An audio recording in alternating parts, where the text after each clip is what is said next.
Hey, this is John Ridley. And hey, this is Director of Programming at the Joyce Theater, Danni Gee. Danni, it's so good to see you. You too. Well, you and I, Danni, we've known each other for a good many years now, and you buried the lead there. You kind of said, "Oh, I'm Director of Programming at the Joyce." Say it the way I say it when I talk about Danni Gee is Director of Programming at one of the finest institutions of dance in America, if not around the world, the Joyce Theater. Yes. Danni, it is so good to see you. And it's really good to see you because you and I, the reason we're here, we're actually in a world full of podcasts. You and I sat down and said, there's some good dance-centric podcasts out there. God bless every single person who's supporting dance. But I thought with my, radical enthusiasm for dance, certainly not ability. Hey, listen. If you can do a two-step, you're good. That's moving is moving. Moving is moving. That's right. But seriously, Danni, with your passion, your intelligence, your years of experience in dance, both as a dancer, we're going to talk about that, and your experience as I've known you as a director of programming at the Joyce, we really genuinely thought that we could bring some really interesting perspectives to dance, to the life of dance, and also in some ways demystifying it. I think dance is one of those things you sit back and you go, oh, these are amazing people and they're on another level. And that's certainly true. But then when you talk to dancers, their struggles, their hopes, their dreams, they're as real as any individual and as particular and individualized as any athlete who's there about the grind and the glory and what it takes and the cost, but that benefit when you actually make it. So the stories that you've told me in the past about dancing, the both joy and heartache, I feel like every time you talk about the programs that you put on, and you do how many programs at the Joyce every year? Well, over the course of the year, from September to end of August, which we're coming upon, we do 48 weeks within that, 48 weeks. And within those 48 weeks, there are approximately 35 unique presentations or companies. Some companies usually do 1 week of performances, but there are a handful that can either do 2 weeks or 3 weeks. So within that mix, it's over 48 weeks. So that's a lot of companies. That is a lot. But what I wanted to say is when I see you and you talk about these companies, it's like you're giving birth 48 times a year with all that joy and all that process and all it takes. But you treat everyone truly like your child. And every time I talk to you, oh, so-and-so's coming in. We're so excited and they're great. And that's what I really love. And for people who had not had the opportunity to see a performance at the Joyce, and I say this in our show today, a lot of great houses of dance in New York City and around the world. But I really think the Joyce approaches it with a love, a reverence, a commonality. You come in and dance is not this rarefied thing.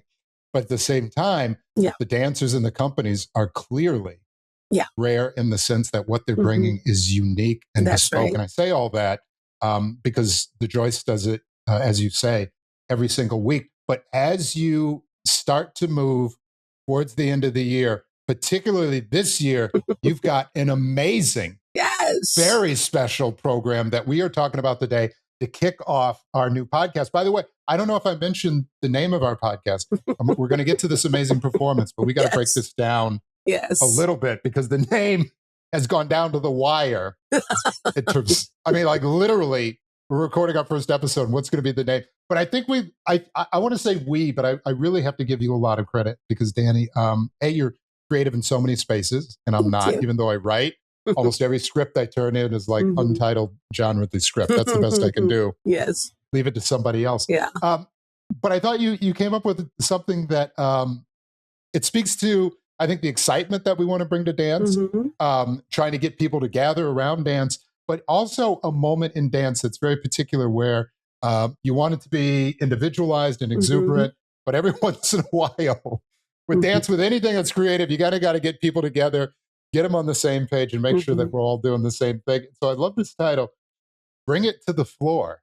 Bring it to the floor. bring it to the floor, which is, the dance floor, and bringing it and getting it together. Technically, the whole title is Bringing It to the Floor with Danni Gee. Right. I don't think we can do the show without you. But, talk just for a second about in dance, having to really work together as a team, having to be artistic as an individual, but making sure that artistry works with the company, because that is what's really important, is working together with the company. Talk about that for a second. Yeah, I just, so, as you know, but now I can share with people, I began my dance career in Philadelphia with, actually, as we're filming this, the company that's performing this week in our house is Philadanco, the Philadelphia Dance Company. And I was born and raised in Philadelphia, and I started my professional dance career at the age of 16 with that company. And in 1990, so I'm dating myself here, but in 1990, Philadanco made their debut here at the Joyce, and I was part of that company that made their debut with the Joyce, at the Joyce with Philadanco. And so, then from there I went on to Alvin Ailey and many other things, but I didn't start my curatorial career and presenting career until 2006. So we're 20 years into this game of presenting and bringing arts to people. And so it's both a blessing and a privilege to be in the role that I'm in, to be able to select the artists that come through these doors and onto our stage. And so having had the career that I've had and knowing it so deeply as an artist, and some of the people I've had the supreme honor of working with, like a Joan Myers Brown and a Judith Jamison, and all the choreographers that I've experienced, of course, across my career, and some of the music artists, so we could talk about at another time. But it's given me such a sense of, the levels of professionalism and artistry and humanity, and what I want to see and feel when I look at a show. It's very visceral for me, the artists that I select. And I travel the world, which I love to do, finding artists or visiting countries and cities to find work and see work. And so it's a great privilege, and that I take really, really, proudly and thoughtfully. Yeah, you can, if you've seen a show, a program at the Joyce Theater, you can see that, you can feel it, you can feel how individualized each of these shows are. You can go to almost every performance, and there's a cohesion in the sense that they are so good and so professional, but there's such an individual nature to all of them. I could go through so many companies that I've seen. I mean, truly. And every one of them, I think when I run into you after the show, I'm like, Danni, that was the best I've ever seen. You're like, yeah, John, you said that last time. I said, no. Yeah, this is the best one. You tell people, I share with people that we do 48 weeks, and yes, it's a behemoth. And sure, I think we're the only theater that probably runs that long of a season. But there really, truly is something for everyone at some point in the season.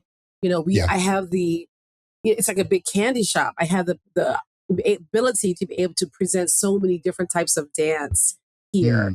And so it's a wonderful experience for me. And I hope for the audience says as well. Yeah, well, listen, as somebody who truly, and I said this, it was about 12 years ago, my first my first time going to a performance at the Joyce, and instantly I fell in love. And look, if you have not been to the Joyce, if you haven't had the opportunity to fall in love with these amazing performances, I started to say, and what I wanted to navigate towards, you have 48 weeks of programming, 48 programs, but you in the season, or have started in the season, with a really special performance. And this year, it's even more special, but it's called Ballet Festival. Yes. And this year, Ballet Festival at the Joyce is going to run from August 4th, Tuesday, August 4th, to Sunday, August 16th. So people within the sound of our voices, if you're hearing our first podcast, you're going to have the opportunity to go out, get tickets, and see 2 weeks of some absolutely amazing performances. But this year, you've got a fresh-faced young person who I think is going to have a nice career in dance. I'm gonna polymarket bet that this individual is going to do pretty well in the dance community. But you've gotten in all seriousness, one of the truly, not just great in her ability, and she certainly is, but great in her attitude and how she wants to go out and defend and support and raise up dance and dancers. Misty Copeland. Misty Copeland is curating Ballet Festival. All right. Talk about that for a quick second. And then you and I are going to have an amazing conversation on our first Bring It to the Dance Floor. Yes. With Misty Copeland. Yes. Bring it to the floor. Bring it to the floor. Bring it to the floor. Yes. Bring it to the floor. Yes. I'm getting used to the title as well. That's okay. It's fresh. It's fresh, you know. So I've known Misty now for about a little over a decade. And the first time I had a chance to meet her, like formally really meet her, was she was performing as a guest artist with one of my beloved companies, Complexions Contemporary Ballet. And it was their gala evening here at the Joyce. And I was working for the company freelance as sort of like admin and donor liaison development. And so Desmond Richardson, who, by the way, is a formidable dancer, a legend in his own right, former Alvin Ailey principal, but was the first African-American dancer to become a principal at American Ballet Theater back in 1997. And so they had that connection. And they knew each other. And so she became a guest artist with him for that one night in that season in 2014. And I got to meet her, give her flowers. I mean, it was really beautiful. So I just gotten to spend time around her over the course of that year. Yeah. And then fast forward to 2015, I actually ended up screening her documentary, A Ballerina's Tale by Nelson George. Yeah. And at the festival where I was working, Summer Stage in Central Park, and got to again spend more time with her. So fast forward, getting to see her over all these years. And when it came up to planning the current season that we're in, the 25-26 Joyce season, we were talking about who could be the next curator for our ballet festival. And I thought, we're in a very reflective moment in our country's history. There's a lot going on with our country right now. We want to keep, as much as we're trying to be a race, the erasure is trying to happen. We want to amplify, re-amplify, continue to amplify voices that matter, which is all of our voices. And so I thought, let's aim high here. Let's shoot for Misty Copeland. Let's see if she'll say yes, So through a few channels, got the word to her, and she said yes. And I remember the day when it happened, I was jumping around my office shouting, she said yes, I know it really was. And she's just been, she was incredibly busy soon thereafter, getting ready for, leaving American Ballet Theater. And then, she was very public about this. So even her own social media, she soon thereafter had a hip replacement. So she had to, recover from that. But she was still very much in communication and involved in this entire process, including then performing on the Oscars. Just so much going on. But it's been great. And so I welcome the opportunity coming up to talk with her and with you. And I think it's going to be great. She's a great presence and a great human. She is. And look, I only know Ms. Copeland as an audience member, as a fan. And I want to say one thing before we begin this conversation. And I said it to you, people who oftentimes reach that height, you get it. They're, they're different. They live a little differently and a little separated. And you got to appreciate that. It's rare to meet someone who is so regular, so real, and so about it. Yeah. And so unafraid to be about it. That's right. Whether it's dance, whether it's culture, whether it's who she is, and all the things that she represents. Yeah. And one of the things that we get into our conversation, she is moving into the Hollywood space. I'm going to tell you right now, this is the kind of person who we need in Hollywood. We don't want to steal her from dance. No. Because we need her everywhere. As a dance fan, I love it. But we're going to need her in Hollywood as well. It's an amazing conversation. It is one of the most amazing ways I could imagine to kick off a new podcast with you, Danni Gee, and me. I'm just a fly on the wall being here, enjoying the conversation. But here's our conversation with one of the best, talking about how she curated this year's Ballet Festival, which again is going to be up to Joyce, August 4th through August 16th. Here's our conversation with the absolutely amazing Misty Copeland. Hi, Misty. How are you? Good afternoon. Hi, Danni. So good to see you. You too. And thank you for taking the time to speak with us. And, I'm so excited for our ballet festival next week that you've so graciously and generously spent your time working with us to curate for the Joyce Theater. And I can't be more excited. And so we're here with, the incredible John Ridley, who has become a dear friend over these past few years since I've been at the Joyce. And it's just really a wonderful connection. So first of all, I just want to say you look beautiful as always. And how are you? Can I say that as well? I'm going to use the word handsome because I feel like it radiates inside and out. And one other thing, I'm just going to say this on the reel. The other most handsome individual, I had to be prepared, so I have Sade on today. But in all honesty, see you perform, dance, how you carry yourself, and this is one of the reasons I love dance, the most handsome individuals on the planet. Oh, yeah. I believe our dancers. But can I just say, as an audience member, I am so excited for Ballet Fest. I fell in love with the Joyce approximately 12 years ago, and what they do and how they do it is amazing. But then I see they work with, the best of the best. Yes. and that's why. But as an audience member, okay, start with this. How did Dance Fest come to fruition? Yes. And how does one, even when you're one of the best dancers in the world, how in the world do you curate a 2-week performance of some of the most amazing dancers on the planet? Right. Well, the Ballet Festival was created with one of my predecessors, Aaron Maddox, and I believe it was Royal Ballet. They brought them in 2019 to kick it off. And then, of course, COVID happened. And so we restarted this premise of the Ballet Festival. And it's really become it's becoming a branded thing. It's really grown as a platform all on its own. It typically is on the tail end of our season after our 48-week behemoth of a season. But the timing is typically the first 2 weeks of August because that's the time when a lot of ballet dancers are on hiatus from their companies. So we can grab them up as we can. And so when we came back to starting this, it was in 2022, with Calvin Royal III, also from American Ballet Theater, with his festival that he entitled Unite. That was a 2023-24 season. And then 24-25, we had Tyler Peck, and she came in, and it was a full evening of Jerome Robbins' works. And then, we were trying to think, who's the best person for this year? And just all that's happening in the country and the reflective time of the 250. And, I put my 2 cents in, and I was like, Misty Copeland, really, and just catching fire with the announcement of you leaving American Ballet Theater, what might be your next steps, pun intended. And you said yes, and we couldn't have been more excited to get that email. So, I mean, having the opportunity to collaborate with you, Danni, is really just an incredible opportunity.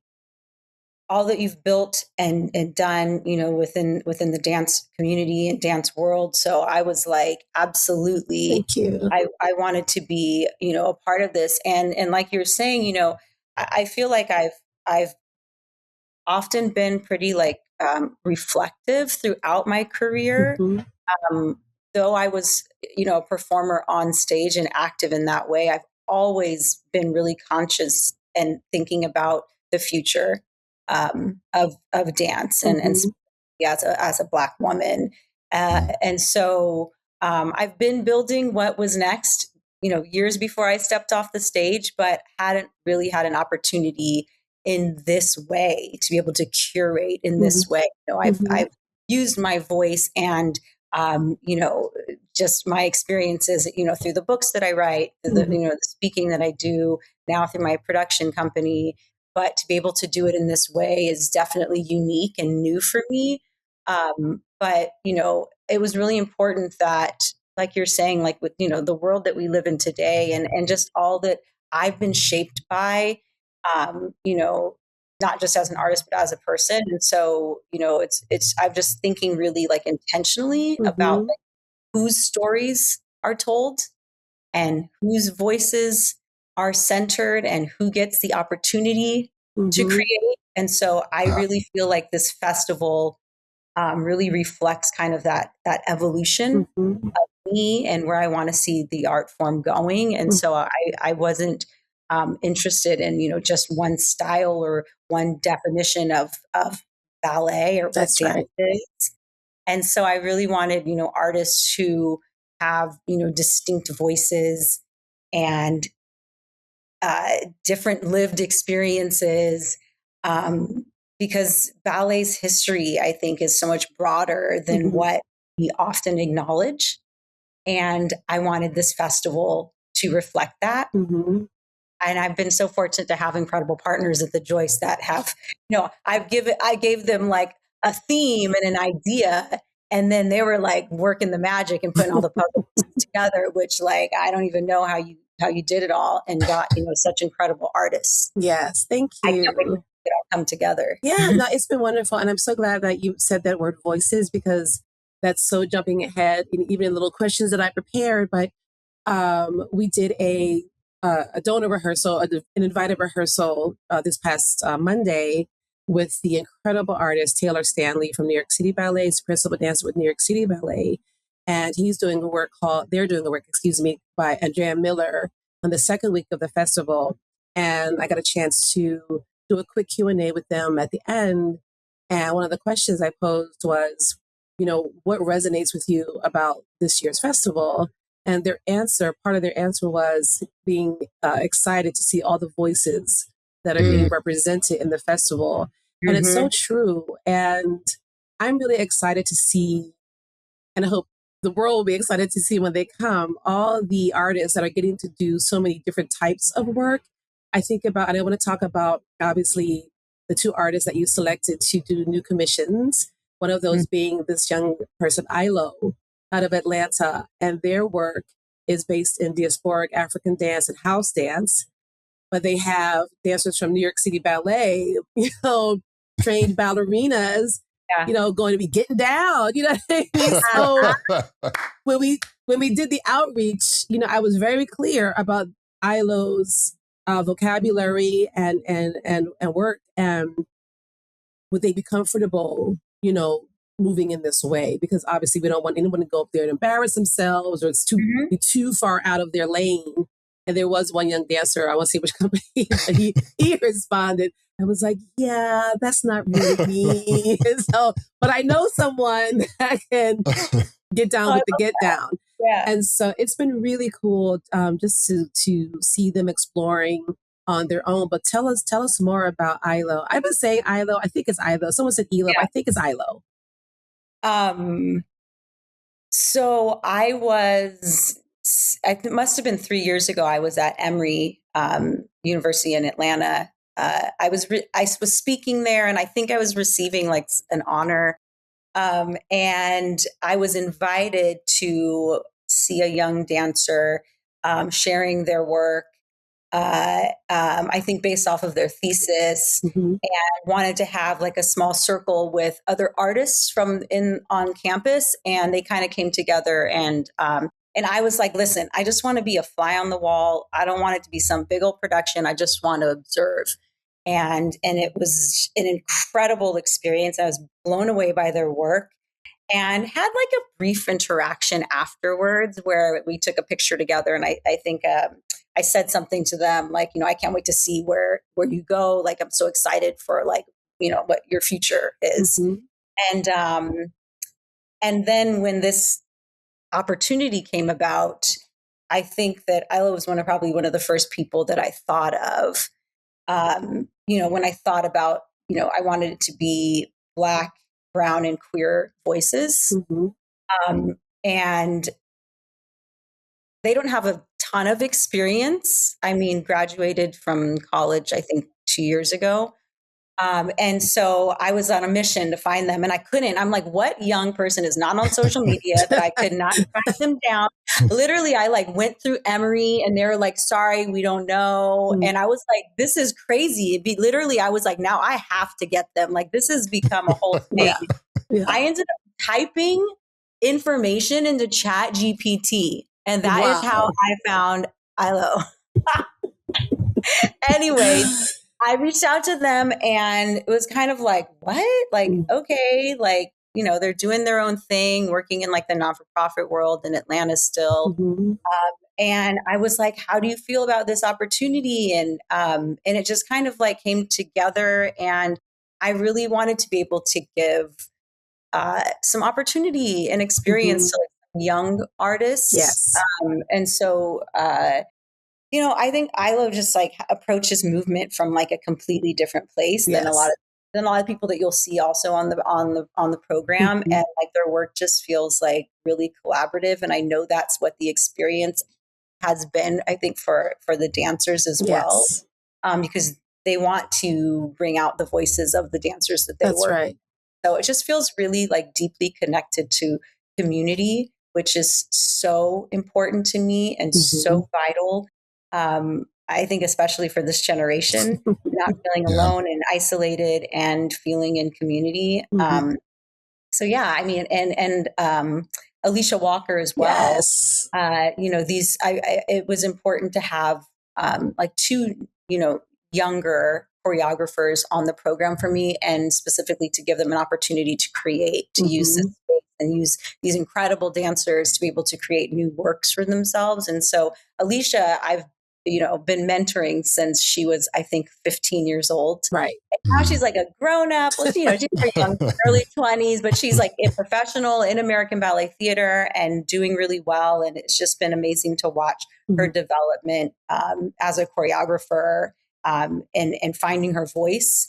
And there's just such sincerity and musicality in her work. And so I just thought it was really important not to just have, these really accomplished artists and choreographers, but giving New York an opportunity to see these emerging choreographers. Yes, I love that. And I love it. Can I say real quick? No, it's all cool, but there are a couple of things that I really genuinely would love young people to take a pause and listen to.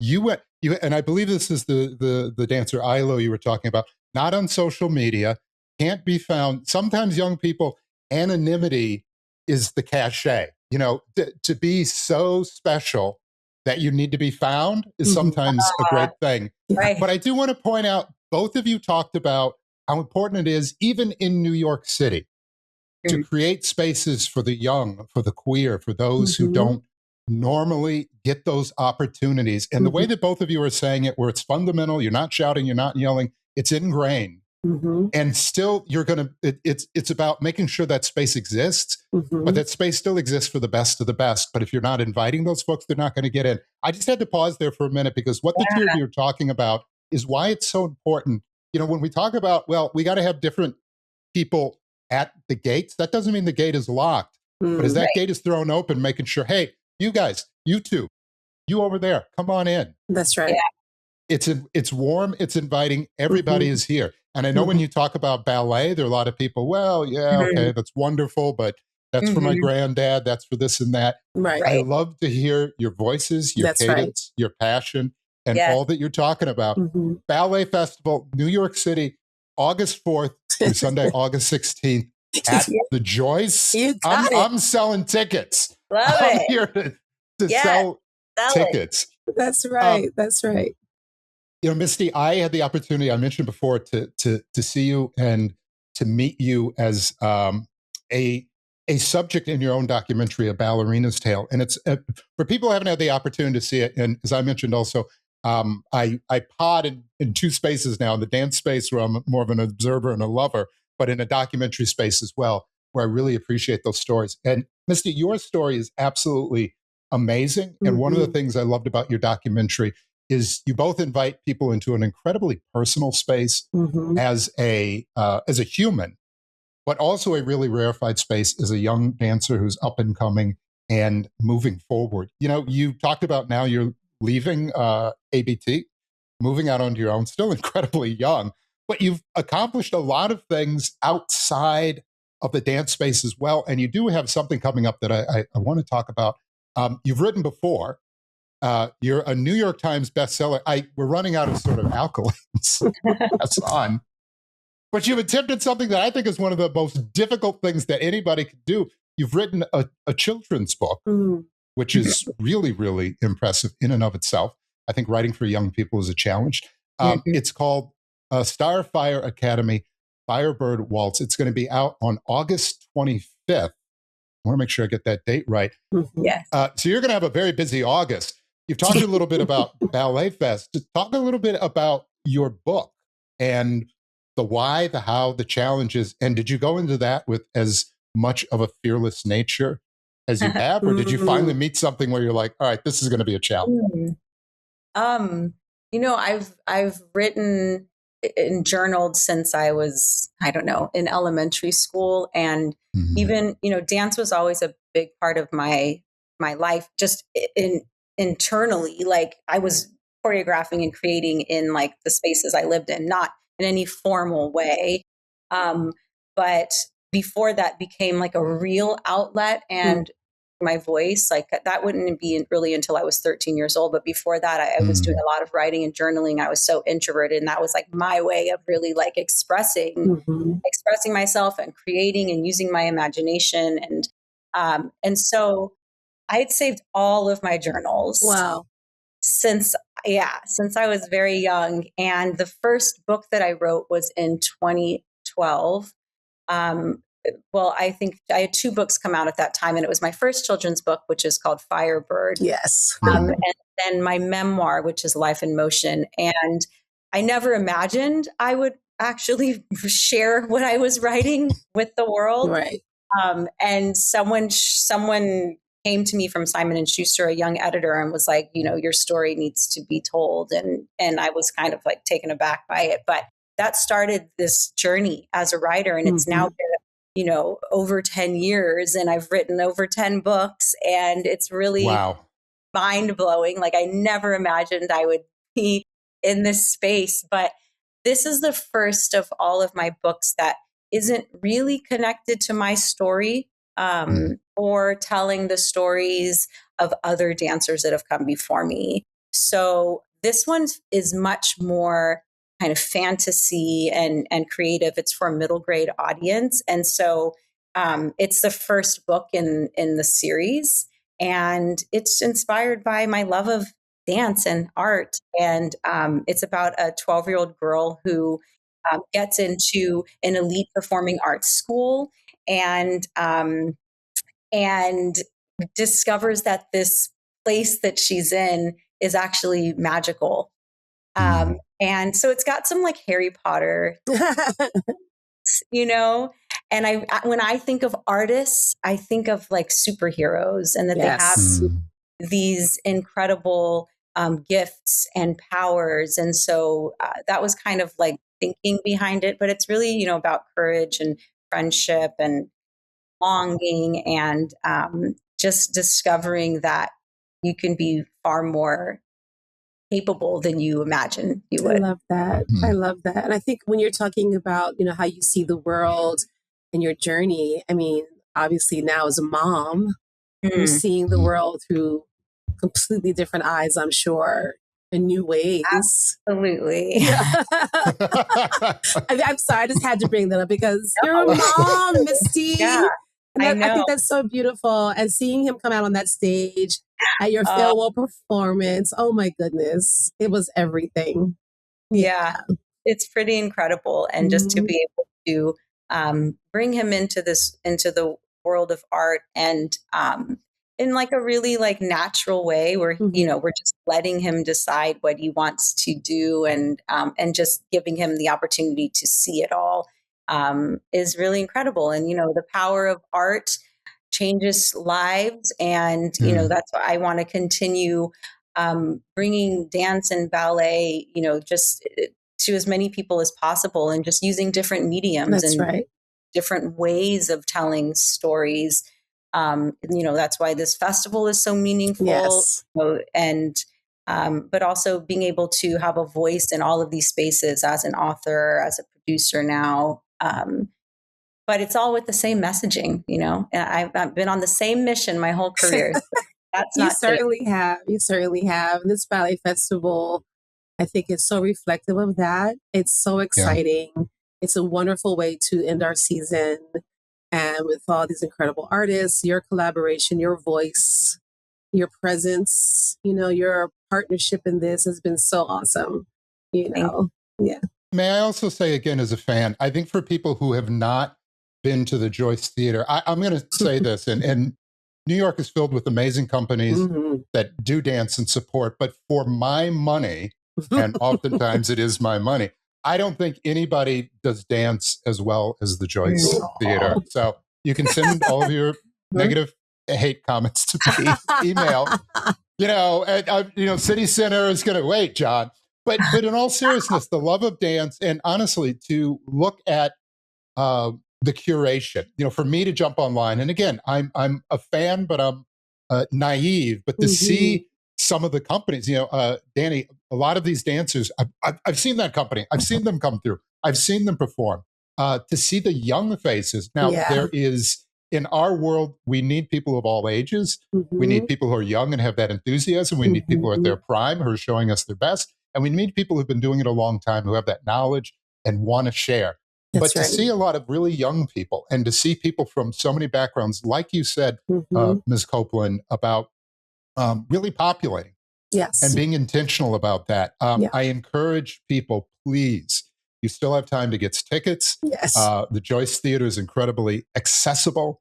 It is wonderful. And I also say the staff, the folks we have working the best there. Staff. I love my staff, our team. I gotta, as somebody who works around a lot of people all the time, you're only as good as every single team That's absolutely member. right. The people who greet you, the people who bring you in, and the folks at the Joyce, they love dance up and down. And by the way, the Joyce is not just Ballet Fest. Feel free to sponsor, support year round. That's right. I've had the opportunity, and this is not, I'm not saying this about me, but I've had the opportunity to actually bring in a few dance companies, one all the way from Japan. And I got to tell you, you've been such a great supporter, John. It's been awesome. I love it. I love dance. Hey, before we go, I want to make one more pivot, because Ms. Copeland, and I could listen to you talk all day specifically about not just dance, but one of the things it takes, I think, to get anywhere in life is having the requisite ego. And I really want to say requisite ego, having that radical belief in yourself, but knowing that it's not just about you. It's about doing things so that that next generation, if they look like you, if they don't look like you, they're going to be able to arrive more easily to a space where the pressure is still going to be there, but it's not that pressure to get in. It's just the pressure to do things. You talked about in your already amazing career that you're expanding, that you thought about what's next. You're working as a producer in Hollywood. Earlier this year, and I think these comments were blown way out of proportion. Mr. Timothy Chalamet, who's one of our great young actors, talked about dance, and people were like, oh, how do you go at it? But I think what he was saying to me was all of us, in whatever discipline, remaining relevant. And if we're not relevant, opera is great, but the reality is no, not as many people go to opera. Dance is wonderful, but I'm stunned when I go and I'm seeing more of one demographic than maybe represented on stage. I'm curious for you. Dance has been done well. We just saw the Wicked films come out. I know that's a little bit more of a musical, La La Land. Our kids grew up on High School Musical. Now that you're a producer, now that you're saying all these important things that I don't think enough producers are saying in Hollywood at all about getting those other people in, Black, queer, young, Hispanic. First show I ever saw at the Joyce, Ballet Hispanico. Yes. Changed my life. Yes. For you, Ms. Copeland, who I hope becomes one of the biggest producers in Hollywood, what do we notionally need to do maybe a little better to bridge that divide between entertainment and energy and dance, and getting that young demographic that everybody in Hollywood wants, that's already out there dancing and listening to music, but maybe isn't thinking about sitting down and watching? I know that's a lot, but you're one of the best of the best. So if I don't ask you, I don't know who I ask. I mean, this is, I've been thinking about this for the last 10 years. I started Life in Motion Productions about a decade ago, but didn't really have the capacity to really dive in until the pandemic. And it really gave me time away from the stage to really focus on the stories that I wanted to tell, and why I started the production company, which, I was really to be able to change the narrative in the ways in which we view dance, and specifically ballet, in film and media. Because yes, there are a handful of great dance films, specifically from like my time. But I don't think that they often really are coming from the perspective or the lens of someone who is from that world. And it often does us a disservice. continue the same negative tropes about what dance is, Mm-hmm. and not really using dance as like, this is just another kind of ordinary yet extraordinary thing, but that these are human beings That's that right. happen to be artists and Mm-hmm. happen to be dancers, instead of focusing on the world that it exists in, and then often not having authentic voices who are writing or directing or producing and telling those stories. And so, again, the objective in everything that I do is to bring about a different narrative, a more positive voice and experience of what it is to exist in this world. And so, it's really hard. Like, Hollywood is so risk averse. And so it's really difficult to kind of break through and make those changes. But I feel very hopeful, and I have, a handful of really great projects that are in development right now. And again, it's I think going to change the ways in which that we often see dance portrayed on screen. But I do want to shout out your short film Flower that you co-produced in 2023, right? And it was based in Oakland, and about the unhoused and the the inequities of housing and gentrification and all these things. It's a beautiful short, and I just need to call out. It was choreographed by Alonzo King Lines from Lines Ballet, and one of your co-stars was Babatunji, who was on the festival. So that came together, and he'll be dancing. Yeah, a solo "Lift Every Voice" by Alonzo King. So again, like you, and I said in an interview with the great Zita Allen of Point Magazine, New Amsterdam News, like, Missy, you've been talking the talk and walking it and living it and breathing it.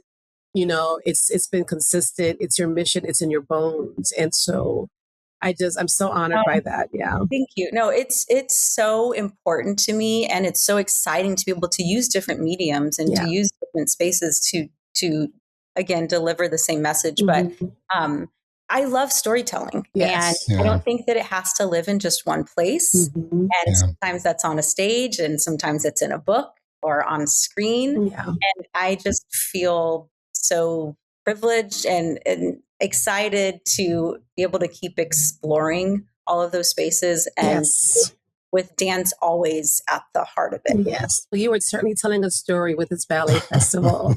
We appreciate you so much for everything you're doing and taking the time today. Thank you. I just want to say something real quick, and you say something really wonderful to Hollywood, is that they are so risk averse. And yet I would say every time Hollywood takes a risk, generally it pays off. And I would say you as a messenger, there's so much about your life that was a quote unquote risk. The only real risk, and I know I sound like somebody's dad saying this, is the one you don't take. Right? That's right. The only real risk is the one you don't take. I look at you, Misty. I look at you, Danni, and I know the risk that you took as people, as dancers, is paid off pretty darn well. And I will echo to you, Ms. Copeland, what Danni said. Thank you for the things that you're doing, and thank you for continuing. I think it would have been the easiest thing in the world to take all of your success and pack it up and call it a life. I mean, you've earned a lot, but to continue to push for the next generation, for all of those folks, thank you. Just as someone who has fallen in love with dance, thank you. Yes. Please keep it up, both of you. All right, I'm going to say it again. Ballet Fest, Joyce Theater, August 4th through the 16th. And then once you've enjoyed that, once you've cooled down from Ballet Fest, take a break, wait a couple of weeks, August 25th. Misty Copeland's new book is going to be out. It's called Starfire Academy, Firebird Waltz. Thank you so much, Ms. Copeland, for joining us. Danni, as always, thank you for being here. Best, absolute best to both of you at Ballet Fest. Thank you. Thank you, John. Thank you so much. Thanks, Misty.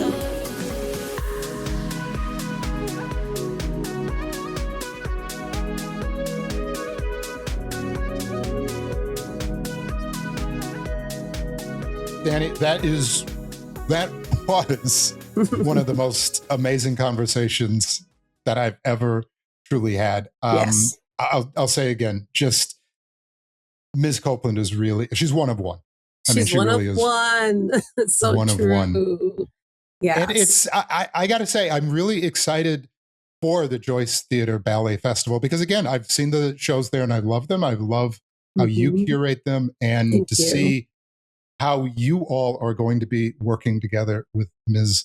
Copeland and putting the show together. I think it's going to be absolutely phenomenal. And I'll say again to anybody, look, if you can't make it to this 2-week performance, the Joyce is up almost every single week of the year. And I have never, there are few things I can say absolutely, but I have never not had a wonderful time at the Joyce. So if you're in New York at any time, please feel free to go and check out the show. And by the way, you can be a fan and you can support year round. It doesn't take much. Every dollar makes a difference. And folks, we're living in an age where people park their prescriptions at wonderful places, or good friends at wherever, Netflix or Apple TV. That's great that you're doing that. They're huge companies. I don't want to say they don't need the money, but if you're going to park some money somewhere, live dance, young people doing it, you know, socially interacting the way that we should. That's what they should do. So Danni, I look forward. I'm going to be here in and out week to week. You will be here, but also we just want to talk about the kinds of guests we're going to have. It's going to be a lot of dance, but it's going to be dance adjacent. So music, different artistic directors, all kinds of individuals who are around Broadway, who are around dance, who are around creativity and music. We really want to bring all of that to the floor. And I do think, much like you talked about today, Danni, how important it is to bring all kinds of voices to the floor, because the floor is for everybody. Dance is for everybody. Art is for everybody. You know? Few people do it better than you, Danni, and few people do it better than the Joyce. And I'm so thankful for your partnership every step of the way. Can I mention, by the way, you know, we've talked about the Joyce Theater Ballet Festival. And again, I'm going to say it one more time. It is going to be running through August 4th to August 16th. That's going to be a lot. We have a dance fest in Milwaukee that No Studios puts on. That's right. We're going to talk more about that as we get close to the date. That's not going to be until October. But, you know, I'm a fan. But like I said, I put my money where my mouth is. I love dance, and I fell in love with dance at the Joyce. Danni, thank you for all you do. Please keep at it. I am so excited about this podcast. I'm so excited about the voices that we're going to bring. And so excited to be able to see you and see the things that you do on a regular basis. Bless you, Danni. I mean that from the bottom of my heart. So much. Well. Thank you, John. You too. We will see everybody again next time. Bring it to the floor. Bring it. Thank you.